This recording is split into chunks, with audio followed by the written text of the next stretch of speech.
Hello and welcome back to episode 20 of my 64-day experience on the MiniMed 640G. I made it back from the Stag Do, only just. It's taken me probably a good full 2 weeks to recover, hence no vlog last week, which is just a bit of an idea of how heavy of a weekend it was. I'm going to talk you through the weekend later on with the CareLink reports and actually show how the MiniMed 640G performed, and also kind of the things that we got up to. I can't disclose everything because just like in The Hangover, what happens in Vegas stays in Vegas. A little bit like what happens in Prague stays in Prague. But before that, there's just something that I wanted to just clear up, because there's been a few people saying, oh, you're really pro Medtronic, it's almost like you work for them. Well, yes I do, and it's plastered all over my vlog. So just in case that people have forgot that, but I am doing this not as a promotional thing, I've got a little something to remind you. Won't be a second.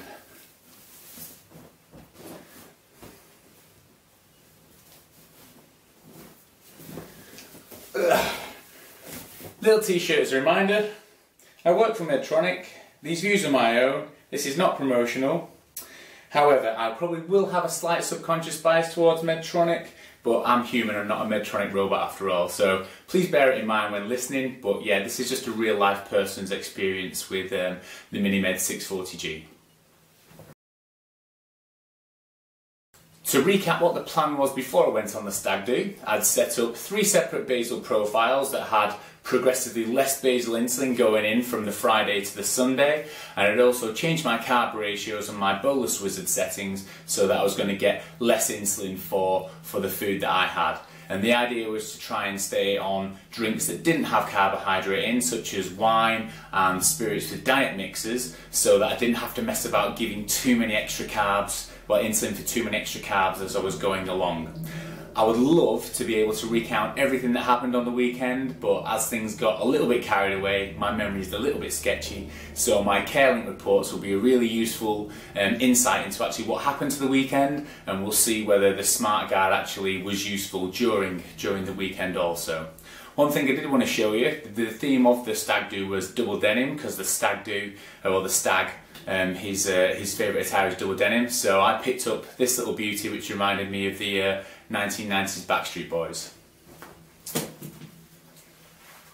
So it's now in the cap collection, nice little denim number, and this was worn for most of the weekend when it's in Prague, so yeah, as you can imagine, it got a few interesting looks. The start of the Stag Do, I was meant to be going down on Thursday night to meet up with Ninjabetic at the Diabetes UK conference, but unfortunately my train got delayed, so that was a bit of a shame. But one thing I did notice that online, a lot of people seem to have named their pump a different name, so I've got a name for mine. So in true style of MM640G, I'm going to call him Marty McFly 640G. Because at the end of the day, he is the future.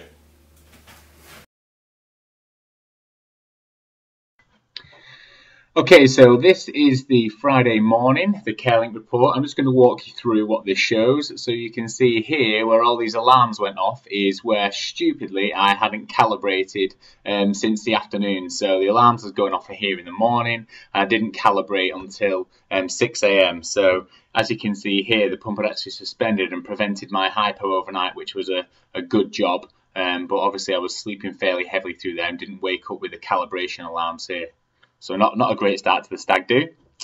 As you can see here, the Stag Do started off. These little boluses here are all for beers for breakfast, as you must do on a Stag Do. And then here is our actual breakfast at 8 AM, where you can see there's a square, well, a dual wave that's gone in there. So the glucose level was fairly steady. We're on the plane here, and then I had a suspend before load just as we arrived. Not that I knew, I just checked back on my pump and could see the little orange shaded area. And then, yeah, we basically got changed and did a calibration here and got out. So as we headed out, you can see here, this was the last time that I ate for the day, which wasn't particularly healthy, but that's kind of what happens on a Stag Do. So I gave insulin for the food, and all along here there was lots of drinks, but they were all non-carb based drinks, so either white wine or diet mixers with spirits. So actually, reducing my basal rate with that first pattern actually worked a treat because it stayed fairly well into through the night.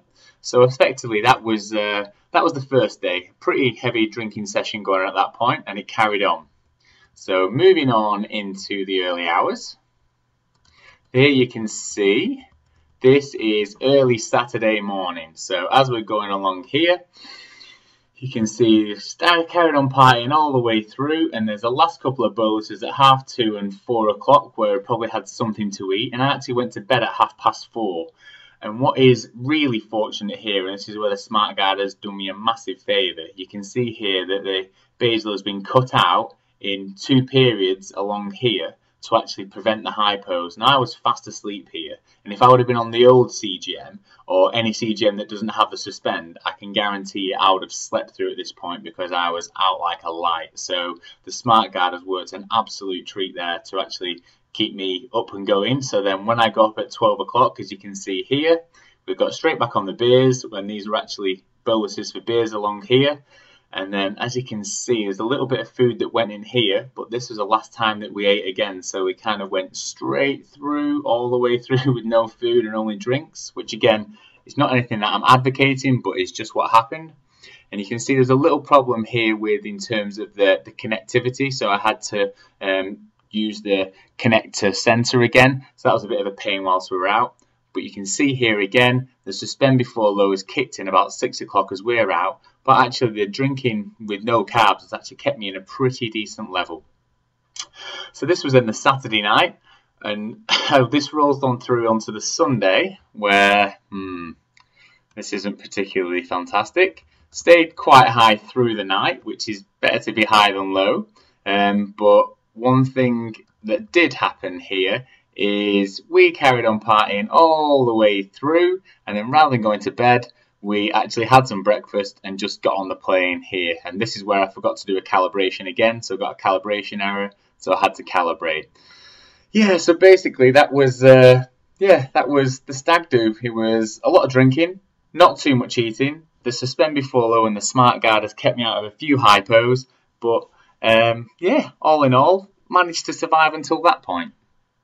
For some reason, when we landed back on the Sunday and we got the train back from London to New Street, I thought it would be a good idea to carry on the party with a few friends. So in the airport, we bought a bottle of absinthe, and unfortunately that's all that was left. So I'll show you now what happened on Sunday night. Is I forgot to calibrate and didn't have the sensor on through the night. Not a good idea. So as you can see here, as I just mentioned, we got on the absinthe round about 6 o'clock, and because I was in a bit of an interesting mental state by this point, I forgot to calibrate again, and as you can see, there was no CGM working through here, which was a really dodgy thing to be doing considering how drunk I was. And then you can see there's no CGM working all the way through until the morning. Now, fortunately, I woke up with a decent BG here, you can see, at probably about a level of 7 or 8, but that was definitely more by luck than judgment. It was actually good that I had those reduced basal profiles on, which was effective there. And one thing to show a little bit later on in the day is the effect of alcohol lasts quite a long time, because even with just a standard bolus here at lunchtime, I've ended up going close to being low, and the suspend before low has been required again. So that effect of alcohol causing delayed hypos is it's pretty profound. When I woke up on Monday is probably the worst I have felt in my life, and the last week was absolutely ridiculously horrendous. I was in bed by 7 PM every night, literally could hardly function, and it just sort of told me that 3 days of doing that is a little bit too much, but I've obviously recovered now, and I'm sure in 6 months' time when the memory's gone I'll be ready to go again, but just for now, maybe not. One thing I did want to show with the CareLink report, so it's not all positive and amazing MiniMed 640G and SmartGuard, is here actually on the 17th. I actually had a problem, I think, with my cannula here, and you can see that the sense level rose, and I actually required to give a correction dose via the pen. And then as the glucose level is coming down very quickly, I actually got a change sensor alarm where the algorithm within the Guardian Link picks up there's a problem with the sensor health. but this was only about 3 or 4 days into the sensor, so I had to change my sensor over here, and because I was in that much of a bad mental place, I just could not be arsed doing it, so I actually went through that night without the sensor. So that's happened now twice. I've had this change sensor alarm, which is something I definitely need to keep an eye on. So a couple of sensors have died after 3 to 4 days. I've got the replacements from Medtronic, but obviously it's not something that wants to happen ongoing. And I'm not sure whether this big drop in sensor glucose is something that has something to do with it. But it's something I'll be keeping an eye on. It's certainly something that's not ideal, especially because it meant that night I had to go throughout the night without any CGM. And when I woke up in the morning, again, my glucose level was okay, but on the higher side. But I had no idea whether I'd dipped or gone low here, so again, not ideal.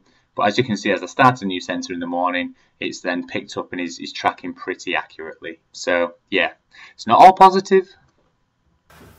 I think one of the hardest things for recovering during the week was I got an email from the couple who I had to unfortunately rehome my dog with when me and my fiance split up. And we got an email this week, just some pictures of him. And on the Wednesday night when I was a broken and lonely man, I got pictures of my dog, and here's the picture of him now. And yeah, that was pretty tough to take, and didn't do much for my diabetes, because you can see on the Wednesday, things went off the chart. That was a bad day.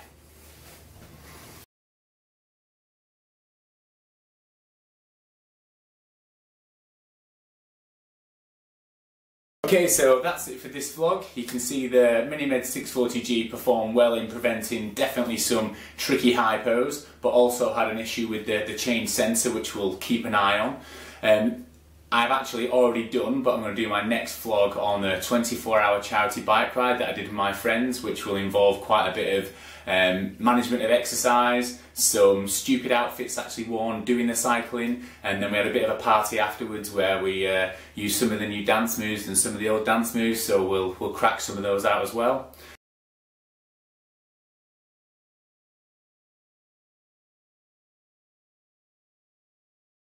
And then the vlog after that, I'm going to look at how to manage exercise with all the different activities that I do. So I'm going to do one on yoga, which I've got back into now, thanks to the very lovely Danielle, who's now our yoga teacher at Riggs Fitness. And then going to look at how to manage circuit classes, how to manage runs, how to manage cricket training. So the next one will be all based around the strategies that I employ to manage my activity. So hopefully you'll find that fairly interesting, and keep tuned. Yeah, but always remember,